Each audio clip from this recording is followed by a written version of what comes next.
আপনি কোন বিএডে?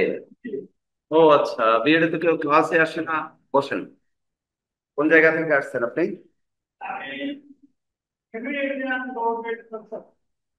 কি করেন এখন? জি, মাদ্রাসা। মাদ্রাসা আপনাদের বিএড কি মাদ্রাসার জন্য লাগে? আপনি কি জেনারেল শিক্ষক হিসাবে আছেন? ও আচ্ছা আচ্ছা। আমাদের বিএডটা আসলে অনুমোদনটা আমরা এমন শেষে পেয়েছি এই বছরই, যখন ভর্তি কার্যক্রম প্রায় শেষের দিকে। যে কারণে আমাদের স্টুডেন্ট সংখ্যা খুবই কম হতে হয়, আর স্টুডেন্ট যারা আছে সব তো ওই ডিভাইসের মধ্যেই ক্লাস করে আর কি। তো আপনার সিলেবাস আছে আপনার কাছে? সিলেবাসটা যে একটু নেওয়া জরুরি। আর স্মার্টফোন তো আছে, আবার বেশ কিছু ক্লাস আপনার এর মধ্যে অনলাইনে দেওয়া আছে, এবং এগুলোর সাজেশন দেওয়া আছে। সাবজেক্ট কয়টা এটা কি আপনার ধারণা আছে? স্ক্রিন হলে ভালো হতো। তো এখন সাবজেক্ট গুলো সম্পর্কে কি আপনার ধারণা আছে, কি কি সাবজেক্ট আছে? তাও নাই না? আচ্ছা, তাহলে পরীক্ষা বোধহয় সামনে আগত, মানে খুব কম সংখ্যক, বোধহয় 10-11 জনের মতো স্টুডেন্ট আমাদের এরকম আমার কারোর জানা মতে। তো অনলাইনে কেউ কেউ থাকে, অফলাইনে কাউকে পায়নি, যেহেতু আপনি আসছেন, আসলে ভালো হয়। 2-3 জন আসলেও একটু কিছু প্র্যাকটিক্যাল ক্লাস করা যায়। না, আপনার আশায় তো তাহলে প্রজেক্টরটা ব্যবহার করতে পারতাম। এ পর্যন্ত কোনো স্টুডেন্টের সাথে আমার এইভাবে সাক্ষাৎ হয়নি। না হওয়ার কারণে এই অনলাইনের মাধ্যমে ক্লাসগুলো মূলত নেওয়া হয়। তো আপনি আসছেন, খুব ভালো হয়েছে। তাহলে কোন মাদ্রাসায় আছেন আপনি? আচ্ছা, দাখিল মাদ্রাসা ওটা। আপনি কোন সাবজেক্টে? সহকারী মৌলবী। সহকারী মৌলবীদের জন্য বিএড লাগে না মনে হয়। না, আপনাদের কোনো স্কেল আছে এর উপরে কোনো তাই না? তাহলে তো খুব ভালো। তো ঠিক আছে, আমাদের এই সাবজেক্ট বিএড কোর্সটা এবার নতুন অনুমোদন পাইছি আমরা। বিএড বিবিএড। না না, এর আগে আমাদের জাতীয় বিশ্ববিদ্যালয়ের আন্ডারে কোর্স ছিল না। নতুন পেয়েছি, এবং শেষের দিকে। আর আগে ছিল, অনেক আগে দারুল ইহসানের আন্ডারে তখন বিএড কোর্স ছিল, সেটা হচ্ছে আপনার ওই 12-13 সালের দিকে, 6 সাল থেকে। তারপরে দীর্ঘদিন বন্ধ থাকার পরে জাতীয় বিশ্ববিদ্যালয় থেকে এটা আমাদের হয়েছে। তো আপনি তো আসলে ওই, আপনার তো স্মার্টফোন আছে তাই না? ওই ফোনটা একটু অ্যাড হয়ে আসেন তো, ওই যে ছেলেটা আসলো না 2 তলায়, অ্যাড হলে এখনই আপনার স্ক্রিনে এই ক্লাসটা দেখতে পাবেন। এটা সুবিধা হবে। তো আপনি একটা কাজ করেন, আপনি ওইটা অ্যাড করে নিয়ে আমার সাথে একটু প্র্যাকটিক্যাল মানে যোগাযোগ করবেন। আমার নাম্বারটা আপনি নেন। আমার সাথে সন্ধ্যার পরে হোয়াটসঅ্যাপে কথা বলবেন। সন্ধ্যার পরে না, ঈশার পরে, 9টার দিকে কথা বলবেন। 9টার পরে রিং করবেন। 9টার সময় আমি একটু খাওয়া দাওয়া করি, ওষুধ টষুধ খেতে হয়, ঝামেলা আছে। জি, 9টার পর না, আমি ফ্রি হই, ঈশা পড়েই আমি টেবিলে বসি, পড়ার টেবিলেই থাকি, কিন্তু জাস্ট 9টায় আমি খাই। মানে রাত্রের খাবারটা খাই, ওষুধ খেতে হয় তো। তারপরে 9:30 থেকে মোটামুটি 11টা পর্যন্ত, 11:30টা পর্যন্ত আমি টেবিলে থাকি। তো 9:30টার পর পরে আপনি ফোন দেবেন, ফোন দিলে আমি কথা বলবো। আপনার ডিভাইসটা অন করে তখন আমার যে ক্লাসগুলো নিয়েছি, এবং ক্লাসের মধ্যে আমি 3টা সাবজেক্টে আজকে চতুর্থ সাবজেক্টের সব মোটামুটি শর্ট প্রশ্নের নোটগুলো আমি দিয়ে দিয়েছি। তো তারপরেও আমি দুঃখে একটা নিয়ে আসি। নাম্বারটা 01740, হোয়াটসঅ্যাপ নাম্বার। দেখেন, 01740 920। দেখি আমি একটা সিলেবাস দিয়ে আসি। এগুলো সব দেওয়া আছে আমার অনলাইনে, আর আজকে আপনি দিয়ে দিতে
আপনার জাতীয় বিশ্ববিদ্যালয়ের বিএড কোর্স মূলত হচ্ছে দুইটা সেমিস্টারে থাকবে, সেমিস্টার পরীক্ষা হবে দুইটা।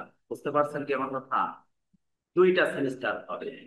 হ্যাঁ, এখানে ফার্স্ট সেমিস্টারে থাকবে আপনার 6টা সাবজেক্ট, এবং সেকেন্ড সেমিস্টারে আপনার থাকবে 6টা সাবজেক্ট। আসলে 12টা না, এখানে প্র্যাকটিক্যাল আছে কিছু। তো আমরা ফার্স্ট সেমিস্টারে যে সাবজেক্ট গুলো করবো এটা সব রিটেন। বুঝতে পারছেন কি আমার কথা? ফার্স্ট সেমিস্টারে আপনাদের আবশ্যিক বিষয় আছে 6টা, এগুলো সব ডিভাইসে আছে, সব আছে। আমি সব আপনার গ্রুপে দিয়ে দেবো, গ্রুপে অলরেডি দেওয়া আছে। ওখান থেকে আপনি অ্যাড হলেই জেনে নিতে পারবেন। যদি নতুন করে আমাকে আবার গ্রুপে দেয়া লাগে, তাহলে আমি আমার সাথে কথা বললে আমি পার্সোনালি আপনার নাম্বারে দিয়ে দেব। আমার কথা কি বুঝতে পারছেন আপনি? আমাকে কিন্তু হোয়াটসঅ্যাপে আপনি দিয়ে দেবেন। হোয়াটসঅ্যাপ ওপেন, এই যে 0174091 বুঝি না নাম কামরুজ্জামান। তো যাই হোক, এটা আপনি রিং নেবেন, তখন টোটাল সিলেবাস সহ সবকিছু ডিভাইসে পাবেন আপনি।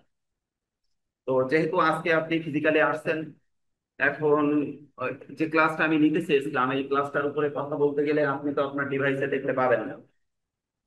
তো অসংলগ্ন ভাবে কিছু তথ্য ভিত্তিক কথা আপনার বলার চেষ্টা করি। যেমন আপনার আবশ্যিক সাবজেক্ট রয়েছে 6টা। কয়টা বললাম? আবশ্যিক সাবজেক্ট 6টা। এর মধ্যে এটা ন আবশ্যিক সাবজেক্ট মোট 6টা। মোট 6টা, কয়টা বললাম? মোট। মোট হচ্ছে আবশ্যিক সাবজেক্ট 6টা। আমি আপনাদের এটা নিয়ে আসেনি 6টা। এর মধ্যে হাফ সেমিস্টার, হাফ সেমিস্টারে পড়াতে হবে আমাকে 4টা আবশ্যিক। বুঝতে পারছেন কিনা? 6টার মধ্যে কয়টা পড়বো? 4টা। আর নির্বাচনিক বিষয় যেটা, অর্থাৎ টিচিং সাবজেক্ট, বিএড করতে গেলে আপনার প্র্যাকটিস টিচিং হয়, এটা আপনি বোঝেন। আপনি যখন আপনার ক্লাসে স্টুডেন্টদেরকে টিচিং দেন, এই টিচিংটা কোন মেথডের উপরে হবে, কোন ভাবে দিলে আপনার স্টুডেন্টরা অধিক আগ্রহ সহকারে শুনবে, অর্থাৎ টিচিং এর মেথড পদ্ধতি, কোন পদ্ধতি অবলম্বন করলে তাদের আপনার উপস্থাপিত বিষয়টা সহজ সাবলীল ভাবে তারা বুঝতে পারবে, আপনার টেকনিকটা কেমন হবে। কারণ একই বিষয়ের উপরে ভিন্ন ভিন্ন শিক্ষক যখন শিক্ষা দেন, তখন কিন্তু সবার শিক্ষা দানটা কিন্তু সমানভাবে শিক্ষার্থীরা গ্রহণ করে না। করে নাকি? করে। একই বিষয়ের উপরে আমি টিচিং দিব, আপনি দিবেন, থার্ড আরেকজন দেবে, ফোর্থ আরেকজন দেবে, কিন্তু বিষয় থাকবে এক। বাট স্টুডেন্টদের কাছে কিন্তু গ্রহণযোগ্য বা গ্রহণীয় হয়ে উঠবে একজনের টিচিং সব থেকে বেশি, তারপর আরেকজন, তারপর আরেকজন, তারপরে এভাবে সিরিয়ালি হয়ে যাবে। কারণ সব থেকে কাঙ্ক্ষিত শিক্ষাদান বা টিচিং কার্যক্রম তার দিয়েই হবে যে তথ্যভিত্তিক শিক্ষা দান করবেন, গঠনমূলক কথা বলবে, বিষয়ের উপরে গভীর জ্ঞান সমৃদ্ধ কথা বলবে, তার টিচিংটা এই স্টুডেন্টরা বেশি গ্রহণ করবে, ঠিক কিনা? আর যে গল্প করে সময় কাটাবে, আশপাশ দিয়ে সময় কাটাবে, তথ্যভিত্তিক কথা বলবে না, কথার ভিতরে মাধুর্য থাকবে না, তার কিন্তু টিচিং শিক্ষার্থীরা গ্রহণ করতে চাইবে না। সঙ্গত কারণে কিভাবে টিচিংটা অধিক গ্রহণীয় করে তোলা যায়, অধিক গ্রহণযোগ্য করে তোলা যায়, সেই বিষয়গুলো মানে তার নির্দেশনাপূর্ণ তথ্যভিত্তিক কিছু পরামর্শ ওই ক্লাসগুলোয় থাকে, যেটা নাকি টিচিং সাবজেক্ট। আমি কি বোঝাতে পেরেছি? তাহলে 6টার মধ্যে কয়টা পাবো আমি? 4টা। এরপরে আমি আর একটা বিষয় কি বললাম? টিচিং সাবজেক্ট বললাম। টিচিং সাবজেক্টটা কয়টা থাকবে? 2টা। ক্লিয়ার কি না? তাহলে কয়টা হলো? 6টা। আর একটা হলো নির্বাচনিক সাবজেক্ট থাকবে, যেটাকে আমরা অতিরিক্ত সাবজেক্ট আমরা পড়েছি না, এসএসসি তে পড়েছি, ইন্টারে পড়েছি, তারপরে অনার্সে আছে কিনা আমি জানি না। অনার্সে বোধহয় অতিরিক্ত সাবজেক্ট ছিল না আমার জানা মতে, আমাদের ছিল না, এখন অন্য কোথায় কি আছে আমি জানি না। আমরা ঢাকা ইউনিভার্সিটিতে পাইনি অনার্স অতিরিক্ত সাবজেক্ট। এখানে ইংলিশ একটা সাবজেক্ট ছিল, যেটা আবশ্যিক ছিল, এবং সেটা পড়তে হতো, 40 মার্কস পাওয়া লাগতো সেই সাবজেক্টে পাশ করতে গেলে। তো যাই হোক, এই আর কি। তাহলে আর একটা সাবজেক্ট কি থাকবে? পরিচিক আমরা পাবো, তাই তো? এই অপশনাল তাই। এই সাবজেক্ট কয়টা? একটা। তাহলে কত মার্কস হবে? 7টা। 7টায় 700 মার্কস। 700 মার্কস। তবে এই 700 মার্কসের মধ্যে এগুলো আমার ডিভাইসে ধরা আছে, আমি ওগুলো আপনাকে দিতে পারবো। বুঝতে পারছেন কি আমার কথা? সব ধরা আছে, সবগুলো আমি একসাথে করে আপনাকে, আপনি বসে বসে দেখবেন। এরপরে যদি কোথাও বুঝতে অসুবিধা হয় আমার সাথে আপনি যোগাযোগ করবেন, বা ক্লাসে আসলে ভালো হয়। আরো দুই একজন যদি আসতো আগামী সেমিস্টারে ইনশাল্লাহ ফুলফিল ক্লাস হবে আশা করি আমরা আগামী ব্যাচে যারা ভর্তি হবে। এই কাজটা আমরা শেষে শেষে তো এখানে আমরা মাস হচ্ছে যেটা হচ্ছে রিজেক্ট ক্লিয়ার। আর এটা হচ্ছে আপনার তাহলে রিটেনের সব জায়গায় কত 60 60 করে পাবো, তাহলে থাকবে কত 40, তাই না? এই 40 মার্কসটা হচ্ছে প্র্যাকটিক্যাল। এই প্র্যাকটিক্যালের মধ্যে অ্যাটেন্ডেন্সের উপরে একটা মার্কস আছে আপনার। তারপরে যে আমরা যে পরীক্ষাগুলো নেই কম্প্রিহেনসিভ টেস্ট, যেটাকে বলা হয় কম্প্রিহেনসিভ টেস্ট, বোঝেন ওটা? তার মানে টিউটোরিয়াল সুতার কথা, এটা তো বোঝেন। এই ক্লাসে বসে হঠাৎ করে একটা প্রশ্নের উপরে যে পরীক্ষাগুলো নেওয়া হয় টিউটোরিয়াল টেস্ট বলা হয়। এই বিষয়ের উপরে সব মিলিয়ে 38, তাহলে কত হলো 100। তাহলে এখানে চারটা সাবজেক্টে কত 60 করে 4 7 240 আসলে কি 400। কিন্তু 60 আপনাকে ক্যারি করতে হবে, 60 ক্যারি করবেন আপনি কোথা থেকে? আপনার রিটেন পরীক্ষা ফাইনাল করে, দুটোই কিন্তু ফাইনাল, দুটো প্রশ্নই ফাইনাল হবে। ফার্স্ট সেমিস্টারের প্রশ্ন বোর্ড থেকে আসবে, সেকেন্ড সেমিস্টারের প্রশ্ন বোর্ড থেকে আসবে, মানে দুটো ফাইনাল পরীক্ষা সোজা কথা, দুটোই। তো তাহলে এখানে 60 মার্কসের পরীক্ষা। হ্যাঁ, 60 মার্কসের পরীক্ষা, 60। তাহলে এই 60 করে আমার 240 মার্কস আসবে। এখানে তিনটা সাবজেক্টে 60 করে 120 মার্কস আসবে। আর এখানে একটা সাবজেক্টে 60, এটা হচ্ছে অতিরিক্ত সাবজেক্ট, অতিরিক্ত বিষয়। এখানে 40 এর উপরে যদি নাম্বার পান তাহলে যোগ হবে এই মূল নাম্বারের সাথে। আর যদি 40 এর নিচে পান তাহলে কোনো সমস্যা হবে না, কিন্তু আপনি ফেল করেছেন, মানে ফেল না, ওই সাবজেক্টে আপনি ফেল করেছেন। এটা রেজাল্টের উপরে কোনো ইমপ্রেশন করবে না। ঠিক ক্লিয়ার হয়েছে কিনা?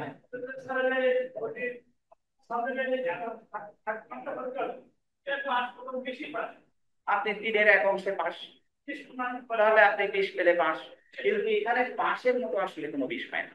এই বিষয়গুলো এতটাই সহজ, আপনি একবার পড়লে যে কোনো বিষয়, একবার মাত্র যদি আপনি পড়েন বা শোনেন, তাহলে এর উপরে আমি মনে করি 100% সম্ভব।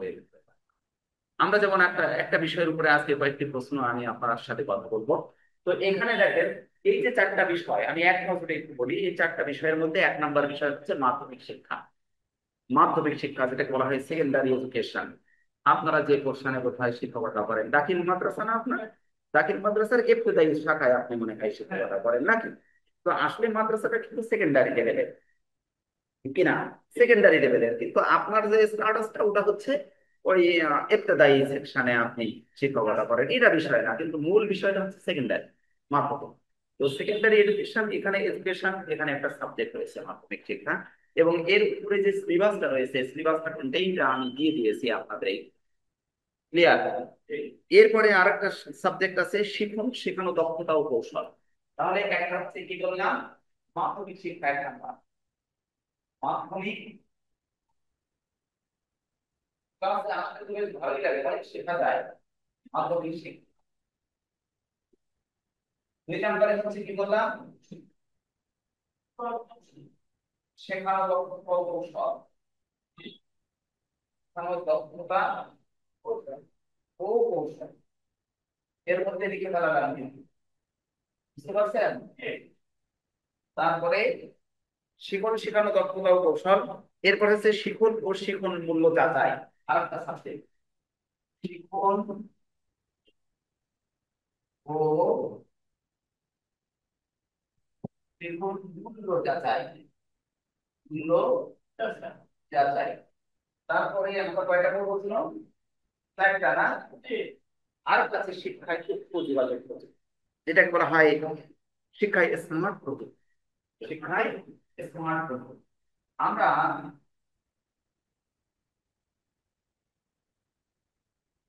শিক্ষায় স্মার্ট,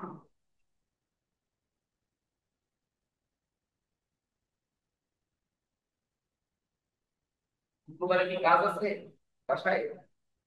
কারণ এই একটা ক্লাস করে দেখতে তুমি অনেক শিক্ষা আছে। আমি এই কয়েকটা সাবজেক্ট গ্রুপে ক্লাস দিচ্ছি, আমাদের গ্রুপ টিচার আছেন, কিন্তু একই দিনে 2-3টা ক্লাস আমরা এই সেমিস্টারে দেইনি, আর প্রয়োজন হবে না। যেটুকু ক্লাস আমি নিলেই ইনশাল্লাহ এই 3-4টা সাবজেক্টের উপরে এনাফ হয়ে যাবে আশা করা যায়। যে একটা ক্লাস করলে বুঝতে পারবেন যে কি হচ্ছে। তো যাই হোক, তাহলে আমরা 4টা সাবজেক্ট পেয়েছি না? এই 4টা সাবজেক্ট কোথায় পড়বো আমরা? ফার্স্ট সেমিস্টারে পড়বো, তাই না? ফার্স্ট সেমিস্টারে পড়বো। এবং আমাদের যে 40 মার্কস অর্থাৎ 40 মার্কস আমাদের প্র্যাকটিক্যাল রয়েছে, এটা আমরা নিজেরা আমরা 40 মার্কস রয়েছে, এটা আমরা নিজেরা দেবো, কিন্তু এই মার্কসটা কিন্তু আপনাদেরকে ক্যারি করতে হবে ফাইনাল পরীক্ষা দিয়ে। ক্লিয়ার হয়েছে? আচ্ছা, তো আমাদের এই চারটা সাবজেক্ট, এই সাবজেক্ট গুলো আসলে নতুন নতুন সাবজেক্ট, তাই না? নতুন ভাষাগত কিছু ভিন্নতা এখানে কিন্তু দেখা দিয়েছে। যেমন এই সাবজেক্টটা দেখেন, শিক্ষায় স্মার্ট প্রযুক্তি। স্মার্ট প্রযুক্তি শিক্ষা, এটা হচ্ছে তথ্য প্রযুক্তি যেটা আমরা বলি। এখন তো হয় সব ক্লাসে আবশ্যিক করে দিয়েছে তথ্য, তাই না? তথ্য ও যোগাযোগ প্রযুক্তি এরকম একটা সাবজেক্ট আছে না, না নেই? আছে। তাহলে ওই সাবজেক্টটা আপডেট ভার্সন হচ্ছে স্মার্ট স্মার্ট প্রযুক্তি, তাই তো? স্মার্ট টেকনোলজি বলা হয়। স্মার্ট টেকনোলজি ইন এডুকেশন, শিক্ষায় অত্যাধুনিক প্রযুক্তি। স্মার্ট শব্দের অর্থ আমরা কি বলবো? স্মার্ট, স্মার্ট অত্যাধুনিক, অতি আধুনিক, অত্যাধুনিক নাকি? স্মার্ট সর্বাধুনিক, তার থেকে আধুনিক আর হয় না, নাকি? এটাকে বলা হয় স্মার্ট। স্মার্ট শব্দটাকে আমরা, যেমন কেউ সুন্দর হলে অতীব সুন্দর, তাই তো? কেউ সুন্দর হলে অতীব সুন্দর কথাটা আমরা ব্যবহার করি, এটা কিন্তু স্মার্ট অর্থে ব্যবহার। ছেলেটা খুব স্মার্ট, তার মানে কি সুদর্শন যেমনি, তেমনি তার অ্যাপ্রোচটাও ভালো, অর্থাৎ সর্বাঙ্গীন সুন্দর, অল রাউন্ড ডেভেলপমেন্ট রয়েছে তার। যেমন চেহারা সুন্দর, তেমনি তার অ্যাপ্রোচ সুন্দর, তেমনি তার জ্ঞান বেশি, অর্থাৎ সর্বতোমুখী প্রতিভা যার মধ্যে রয়েছে, সেটাকে স্মার্ট বলা হয়। তো শিক্ষায় স্মার্ট প্রযুক্তি মিস হচ্ছে শিক্ষায় তথ্য ও যোগাযোগ। ক্লিয়ার হয়েছে? এবং দেখেন, মজার ব্যাপার তো, প্রত্যেকটা সাবজেক্টের সাথে কিন্তু শিক্ষা শব্দটা জড়ানো রয়েছে, আছে নাকি? শিক্ষা শব্দটা প্রত্যেকটি শব্দের মধ্যে, প্রত্যেকটি সাবজেক্টের সাথে, অর্থাৎ এই সাবজেক্ট গুলো এমন ভাবে সাজানো হয়েছে, যারা নাকি বিএড প্রশিক্ষণ নিয়েছে তাদের জন্য প্রত্যেকটা সাবজেক্ট টিচিং দেওয়ার জন্য তারা উপযুক্ত, কিন্তু যারা বিএড প্রশিক্ষণটা গ্রহণ করেনি তাদের জন্য এটা টিচিং দেওয়াটা আসলে ফলপ্রসূ তথ্য বয়ে আনতে বলে মনে হয় না। ক্লিয়ার হয়েছে কিনা? যে কারণে কিন্তু এখানে শিক্ষা শব্দটা কিন্তু জড়ানো প্রত্যেকটা বিষয়ের সাথে। আমি কি ক্লিয়ার করতে পেরেছি নাকি? হ্যাঁ, ক্লিয়ার। তো এখানে আমরা যে বিষয়টা দেখছি, তাহলে চারটা আমরা পেলাম না, চারটা বিষয় এখানে পেলাম। তো আমরা এর উপরে আমি নিচে একটু কাজ করেছি, যেমন এই একটা শব্দ কি শব্দ বলে তো? শিক্ষণ, তালস্বরস্বী অ না ক্ষিয়ন, অদন্তান্ন। আর এই যেখানে যেখানে এই শব্দগুলো রয়েছে, যে যে জায়গায় দেখে, এখানে খ দিয়েই আছে, কিও দিয়ে কিন্তু কোথাও নাই। আমার কথা কি বোঝা গেছে? কিও দিয়ে নয়। কিন্তু যেখানে আমরা শিক্ষা লিখতে গিয়েছি, সেখানে কিন্তু ক্ষিয় ব্যবহার করি। শিক্ষা লিখতে গিয়েছি, তাই না? সেখানে আমরা ক্ষিয় ব্যবহার করেছি, খ ব্যবহার করেনি। তাহলে নিশ্চিতই এই শব্দটা এই জায়গা থেকে এসেছে, এসেছে কি না, কি মনে হয়? এর মধ্যে কি খ আছে? না, কয় মধ্যাহ্ন ছয় ক্ষীয়। আসলে ক্ষীয়টা কি? ক প্লাস মধ্যাহ্ন স, তাই না? ক্ষীয়, ক কিন্তু সরাসরি এর মধ্যে নেই, কিন্তু এর আর একটা সমার্থক শব্দ রয়েছে, যেটা নাকি এরকম, সরি, যেটা নাকি এরকম। দেখেন তো, এবার কি লিখেছি? শিক্ষণ। আর এটা লিখেছি কি? শিক্ষণ। এইটার উপরে প্রায় প্রশ্ন করে, কিন্তু যদি নাও আসতে পারেন, এই ডিভাইসের মাধ্যমে আপনি স্মার্টফোনে ক্লাস করবেন, আমার সাথে কথা বলতে পারবেন। আসতে পারলেন না, যেমন আজকে আপনি না আসলে তো আমি অন্য সাবজেক্ট পড়াতাম, এই সাবজেক্টটা পড়াতাম, ইচ্ছা ছিল এই সাবজেক্টের উপরে 3টার মধ্যে ক্লাস নিয়েছি, শর্ট কোশ্চেন নোট সহ উত্তর সব দিয়ে দিয়েছি, এবং এনাফ, এর বাইরে পড়া লাগবে না, কিন্তু দিয়েছি এর বাইরে আজকে এই সাবজেক্টটা মোটামুটি শর্ট কোশ্চেন সব কমপ্লিট করে নিয়ে আসছি। আমি এর উপরে টিচিং দিতে চেয়েছিলাম, কিন্তু একটু মানে চিন্তা ভুলে গেল আপনি সরাসরি আসার কারণে। এই বিষয়গুলো আসলে একটু জানার দরকার প্রাথমিকভাবে, তাই না? তো সো দ্যাট আমরা তো শব্দ পেয়েছি এই একটা, এই একটা, এই একটা, আসলে এই বিদ্যার মধ্যেই এই জিনিসটা রয়েছে, না নেই? এটা আছে না নেই? আছে। এর উপরে ভিত্তি করে এটা অর্জিত হয়, এর উপরে ভিত্তি করে এটা অর্জিত হয়, আর এটা অর্জিত হতে গেলে এই দুইটা বাক্যের মধ্যে কাজে লাগে না। অর্থাৎ তাহলে আমরা বলবো যে শিক্ষণ এবং শিক্ষণ জিনিসটা, আমার কথা কি ক্লিয়ার হচ্ছে না, বোঝা যাচ্ছে? তো শিক্ষণ এবং শিক্ষণটা, শিক্ষণটা কি, যেটা আমরা একটু শিখি, আমার কাছটাই হচ্ছে শিক্ষক,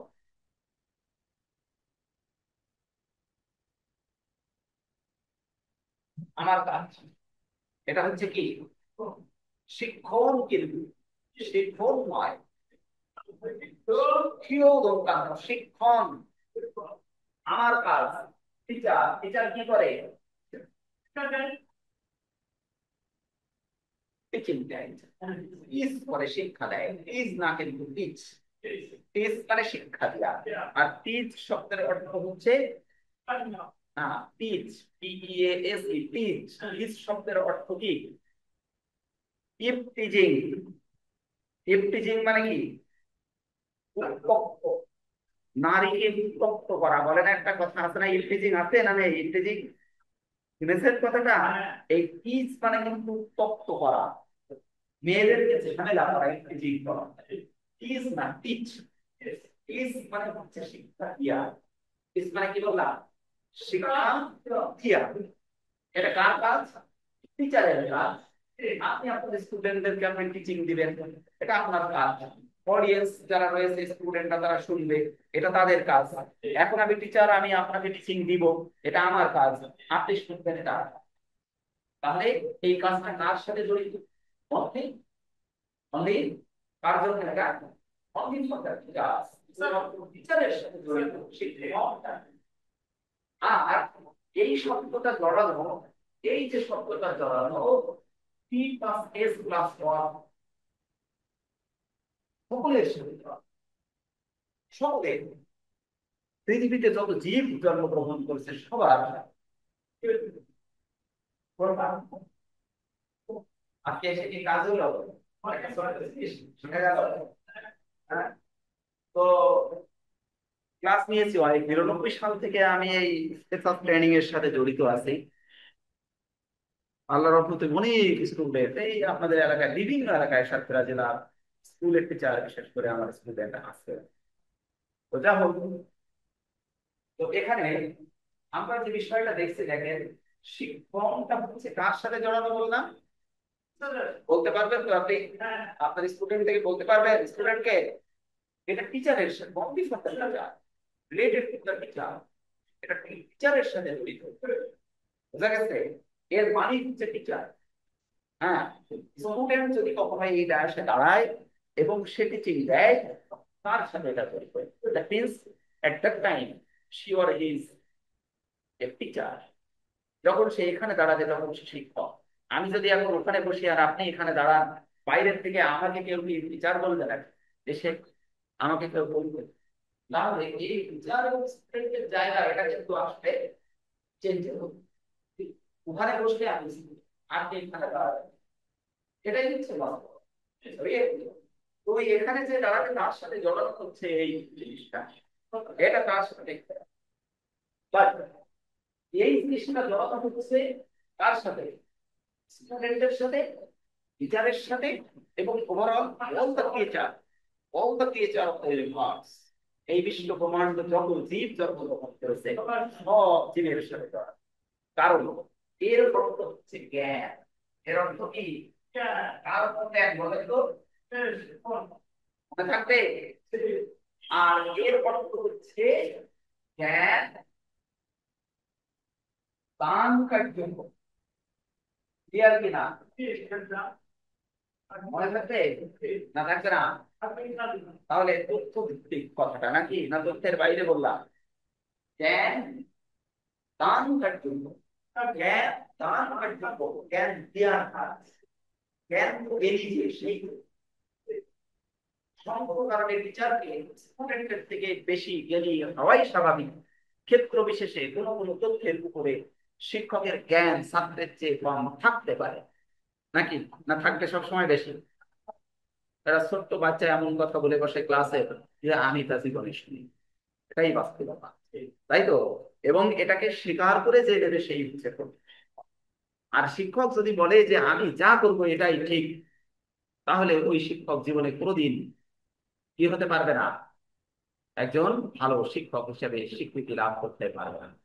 নিজের জ্ঞানের স্বল্পতাকে অন্যের জ্ঞানের পরিধির সাথে মিশিয়ে নিয়ে নিজের জ্ঞানের ব্যক্তিকে বাড়াতে হবে, এটাই হচ্ছে শিক্ষকের কাজ, নাকি? এবং নিজে কম জানি এই চিন্তা এবং চেতনা যদি লালন করতে পারে শিক্ষক, তাহলে সে একদিন পূর্ণাঙ্গ শিক্ষক হিসাবে নিজেকে স্থাপন করতে পারবে। বাট যদি সে মনে করে যে আমি যা জানি এটাই ঠিক, আর কেউ জানে না, তাহলে ওর মতো বোকা পৃথিবীতে আর দ্বিতীয়টি খুঁজে পাওয়া যাবে না। বোঝা গেছে? তাহলে বিষয়টা হচ্ছে শিক্ষাদান বা জ্ঞান দান কার্যক্রম হচ্ছে শিক্ষণ। আর জ্ঞান এটা হচ্ছে কি? শিক্ষণ, জ্ঞান, নলেজ, এটা শিক্ষণ। আর ক্রিয়াটা হচ্ছে শিক্ষণ। বোঝা গেছে? এবং এই দুইটাকে আশ্রয় দিয়ে, অর্থাৎ এই দুইটার সংমিশ্রণে ইফেক্টিভ যে তথ্যগুলো কালেক্ট করে মানুষ তার জীবন পরিচালনার জন্য, সেটাই হচ্ছে শিক্ষা। ক্লিয়ার করতে পেরেছি? অর্থাৎ যদি কেউ শিক্ষা অর্জন করতে চায়, তাহলে তাকে এই মাস্টারের শরণাপন্ন হতে হবে, হোক সে স্রষ্টা বা সৃষ্টির।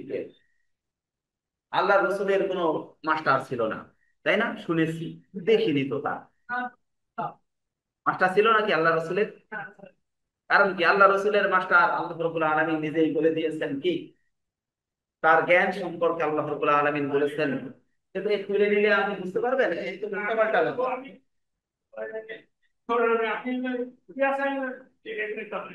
আমি তো ভালো করে লিখে দিই। তাহলে আল্লাহ রসুলের শিক্ষক কিন্তু ছিলেন, কিন্তু তিনি হচ্ছেন শিক্ষকের শিক্ষক, যাকে আর কেউ শিক্ষা দিতে পারে না। পারে নাকি? স্রষ্টাকে কেউ শিক্ষা দেয় নাকি? হ্যাঁ। আমাদের তো আর আল্লাহ অনেক না, আমাদের আল্লাহ তো একজন নাকি? আপনি তো মুসলমান, তাহলে আমাদের আল্লাহ কজন? একজন। তার তো আর কেউ সাথে নেই, বউ নেই, বাচ্চা নেই, কিছু নেই, আর এবং অদ্বিতীয়, তাই তো? তো এখানে আল্লাহ রসুলের কোনো শিক্ষক ছিলেন না, কিন্তু ছিলেন কে? মহান আল্লাহ। তার সঙ্গত কারণে তার দুনিয়ার কোন শিক্ষকের প্রয়োজন হয়নি, প্রয়োজন হয়নি। কারণ শিক্ষকবিহীন কোন ব্যক্তি কখনো শিক্ষা গ্রহণ করতে পারবে না।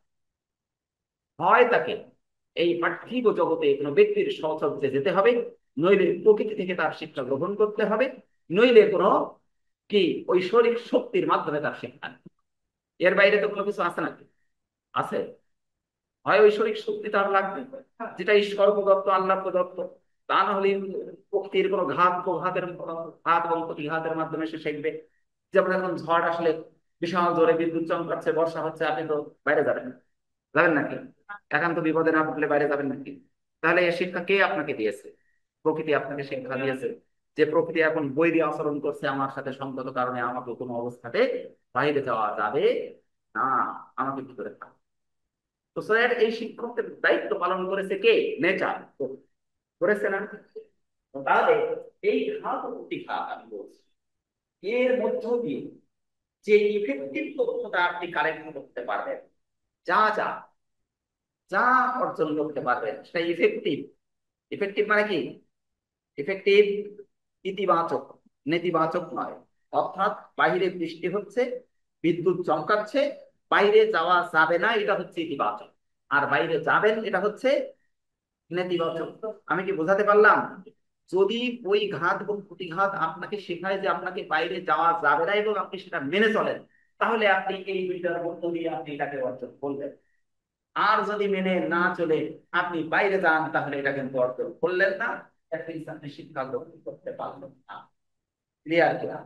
তাহলে শিক্ষা গ্রহণ করতে গেলে আপনার দুইটা জিনিসের প্রয়োজন হবে, এই জিনিসটার প্রয়োজন হবে এবং এই জিনিসটার প্রয়োজন।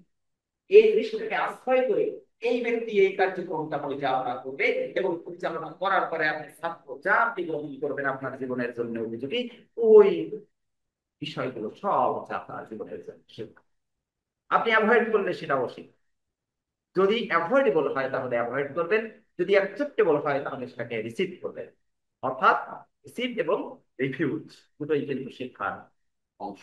ক্লিয়ার হয়েছে না ভাই? ক্লিয়ার? আচ্ছা। তো এই বিষয়ের উপরে আসলে অনেক ক্লাস আসবে, অনেক ক্লাস নেওয়া যায় একটা শব্দের উপরে, 2-10টা ক্লাস নিলেও ক্লাস শেষ করে পাওয়া যাবে। সংক্ষিপ্ত পরিসরে আজকে প্রথম আসবেন, আমি জাস্ট এই বিষয়টা একটু আলোচনা করলাম। তো আমার 4টা সাবজেক্ট আজকে, এই সাবজেক্টটার উপরে আমি এই ডিভাইসে একটা নোট নিয়ে আসছিলাম, যেখানে অল্প কিছু কথা বলবো। তো এই সাবজেক্টটার নাম কি হবে? শিক্ষায় স্মার্ট প্রযুক্তি। তো স্মার্ট শব্দের অর্থ তো আমরা করলাম যে আধুনিক, অতি আধুনিক, অতি সৃজনশীল, সবকিছু অতি।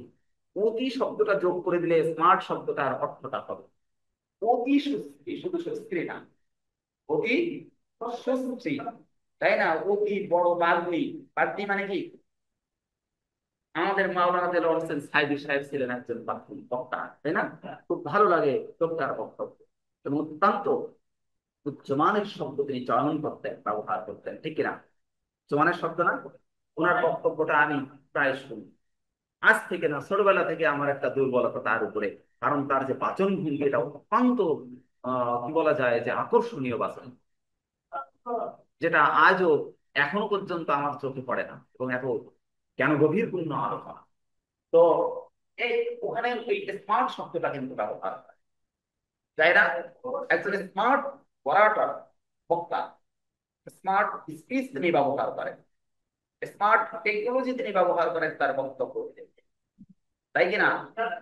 হ্যাঁ, আনকম্পেয়ারেবল যে বিষয়টা, এটাকে স্মার্ট বলবো আমরা। তাহলে শিক্ষায় আমরা কি প্রযুক্তি ব্যবহার করবো? তাত্ত্বিক প্রযুক্তি ব্যবহার। দেখেন, শিক্ষায় তথ্য যোগাযোগ প্রযুক্তি, যেটাকে আমরা আইসিটি বলি। কি বলি? আইসিটি, ঠিক আছে? আইসিটি পড়ে না এখন ছেলেপিলে? ওই যে আপনার আপনার মাদ্রাসায়ও পড়ে, আইসিটি পড়ে না ছেলেপিলে? হ্যাঁ, আবশ্যিক একটা বিষয় এই আইসিটি। তো সব থেকে বড় সমস্যা হয়ে দাঁড়াইছে এই আইসিটি ডিপার্টমেন্টটা যখন, আইসিটি সাবজেক্টটা যখন এদেশে প্রথম শুরু হয়, তখন কিন্তু প্রকৃতপক্ষে এদেশে আইসিটি টিচার, কি বলা যায় যে দক্ষতা সম্পন্ন টিচার আমরা পাই। কারণ কি? এই সাবজেক্টের জন্ম দিয়েই ছেড়ে দিয়েছে, সাবজেক্ট কারা লালন করবে সেই প্রসঙ্গে কোনো তথ্য, কোনো তথ্যের মানে উপস্থাপনা কিন্তু এই সরকার করে না, করেই একটা সাবজেক্ট তো হয়েছে। মনে পড়ে আইসিটিটা যখন আসছে, তখন কি আসলে ছিল নাকি এরকম কোনো টিচার বা ইউনিভার্সিটিতে পড়ানো হতো নাকি এই সাবজেক্টের উপরে? পড়ানো হতো না, হঠাৎ করে খুলে দেবে। তো কেউ একটু অর্ধেক শিখিয়ে 10 দিন 15 দিন প্র্যাকটিস করে সব বড় বড় মাস্টার হয়ে গেছে এই সাবজেক্ট। সঙ্গত কারণে এই সাবজেক্টটা আসলে সফলতায় পর্যবসিত হতে পারেনি, স্টুডেন্টরা এখান থেকে তেমন কোনো তথ্য গ্রহণ করতে পারেনি। বাট বর্তমান যুগে যে সমস্ত টিচার যাচ্ছে, এরা কিন্তু স্মার্ট, এই বিষয়ের উপরে অনেক জ্ঞানী, অনেক জ্ঞানী, এটা তো বাস্তব। আমি তো আমাকে শুধু জ্ঞানী বললেই হবে না, ব্যাটারি তো